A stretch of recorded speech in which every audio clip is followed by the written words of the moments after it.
Today I'll be teaching you guys how we guys can change players in eFootball. So it's pretty simple. Let me show you how we guys can do that. Now if you have the ball in your foot, the only way to change player is to pass the ball. So for an example, right now I have the ball. So if I want to change player, I need to pass the ball to another player. And as you guys can see, the arrow on my player. So if I want to switch into the player which is on my right side, I can make the arrow be pointed to the right side and pass the ball.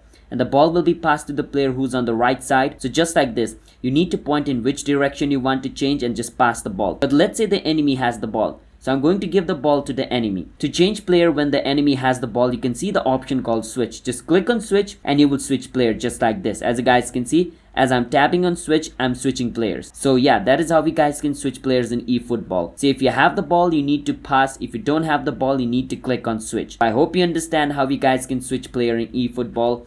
So if you guys found our video helpful, then hit the subscribe to our channel How to Guide for future eFootball related videos just like this. I'll see you guys in my next video. Until then, bye bye and have a nice day.